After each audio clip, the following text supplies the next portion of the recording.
Hey guys, we're gonna do a simple forearm stretch. What this is gonna do, it's gonna work on two things. We're gonna be working on the flexors of the forearm. We're also gonna work on the distal attachment of them, so at the fingers there, so we're gonna get the whole thing. If you don't have an issue with that, you could work on the palm, but we're also gonna work on deviating that hand ulnarly or inside, which is going to stretch some of the tissue on the inside. Here's something called your pronator teres. Attaches from the elbow and goes across here, as well as the pronators here. The more you extend the wrist and rotate, you'll feel it more at the wrist. If you keep it a little more straight, then we're gonna start to feel it through some of these up here. So to do this stretch, you can do it by yourself or using a wall, and I'm going to show you both versions. So we're going to have our arm at 90 degrees here, so 90 degrees here.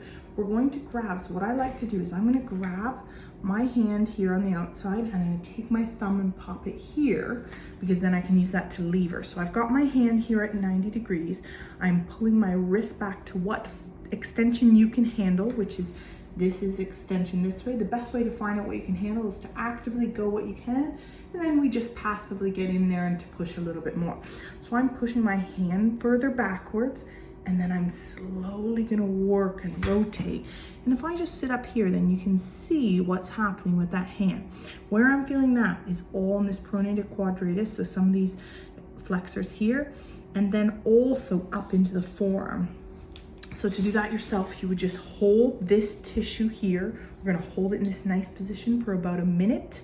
Then we're gonna actually do a couple little contractions. So we hold that for a minute or two. Then we're gonna contract, trying to push our wrist back out this way and forward. My hand is going to resist that. So I'm going to ramp that up to my greatest effort, 20, 40, 60, all the way up to 100, and hold that for 10 to 15 seconds. Then I'm going to try and do the opposite, which is going to try and make my hand go like this and back, right? So I'm going to try, without this really, I should be able to just stay there with this hand for 15 seconds, and we hold that. After you've done that, you can do a second set and go further into stretch. To do this setup on the wall, I'll just turn this ever so slightly so you guys can see, is we're gonna get onto the wall there. And what you can do, you can just come and bend into that elbow to get more through there.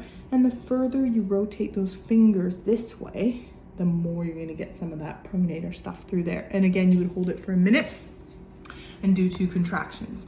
But the simplest way is to pop this in here and just lever that in there, getting that pronator quadratus, pronator teres, as well as those flexors. Hope that helps. See you again soon.